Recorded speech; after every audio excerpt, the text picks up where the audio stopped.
Another example on finding vertical asymptotes and determining if they are in fact asymptotes or wholes.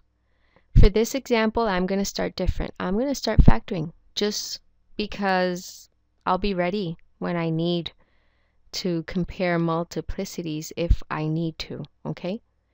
And if a whole comes up, then I'm ready to find the coordinate. So I'm going to start by factoring. This approach is used by a lot of people. They will automatically just factor, just so that they're ready for everything else they need to find. So this factors to negative -3 and -2. And in the denominator, it factors out to xx -2 -2. Okay? Already when we factor, we can see that some factors, we have common factors in the numerator and denominator. Okay? And we will use these when we start determining if our vertical asymptotes are wholes or not, okay? If our possible vertical asymptotes. So let's start.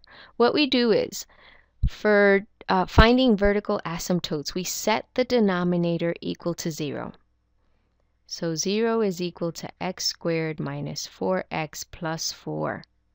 You can do this, or since you've already factored it, you can also say 0 is equal to x minus 2 times x minus 2. Because this is the same thing as that.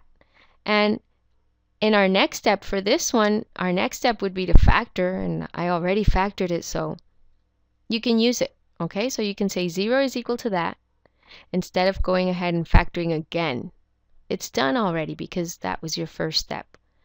So I'm showing you this other approach that you can take when trying to solve these, okay?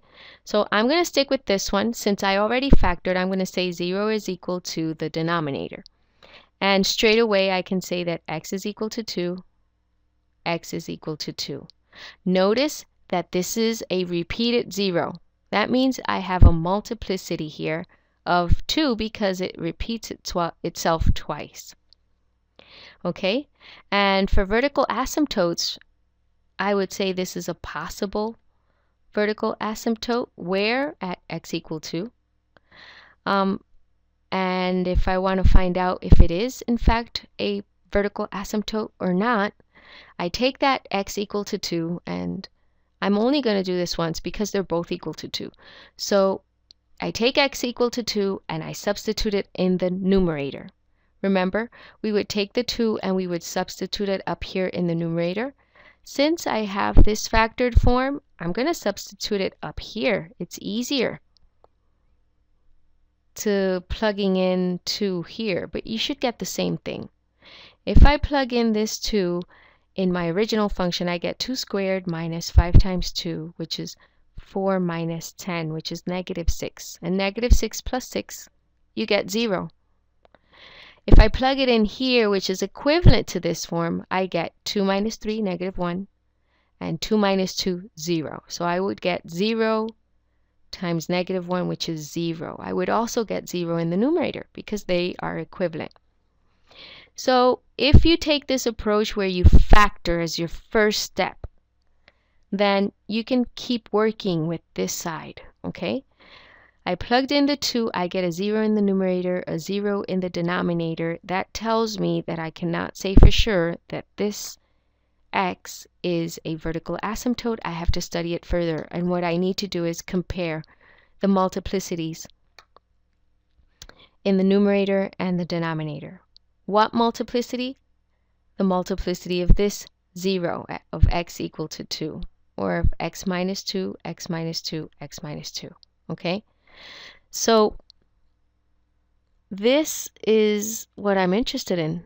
This value here is the one that is causing the numerator to be 0, and these two are causing the denominator to be 0. So now I'm going to compare this multiplicity in the numerator for this 0. The multiplicity up here is 1 because this factor is only happening once in the numerator. And the multiplicity in the denominator is 2 because it happens twice in the denominator, x minus 2. So I have a multiplicity of 1 in the numerator, a multiplicity of 2 in the denominator. That means the multiplicity in the denominator is greater than the multiplicity in the numerator. And we had said that if this happens, then I will have a vertical asymptote. Okay, remember it said if the multiplicity in the numerator is greater than or equal to the multiplicity in the denominator, then it's a whole. Otherwise, it's a vertical asymptote. So this is the otherwise case where the multiplicity is greater in the denominator. Okay, so that tells me this is in fact a vertical asymptote. And I have no holes. So when I graph this, when I start sketching this, I know that at x equal to 2, I have a vertical asymptote there, or a wall, and my graph will not touch or cross this dashed line. And there are no holes in this function. If there are no holes, then I don't need to find my y-coordinate like I did in the previous example. Okay, I hope you're not confused. This is just another approach of doing this problem. It's easy to factor it at the beginning so that you could see the multiplicities right away. And that's it. We will see, I think I'll do one more example. Sometimes you don't need to factor. Sometimes it's given to you already in factored form. So I'm going to do one where it's already factored. And we'll look for the vertical asymptotes or holes. Okay? But if you don't get it factored, then you need to do that little extra work and factor it yourself.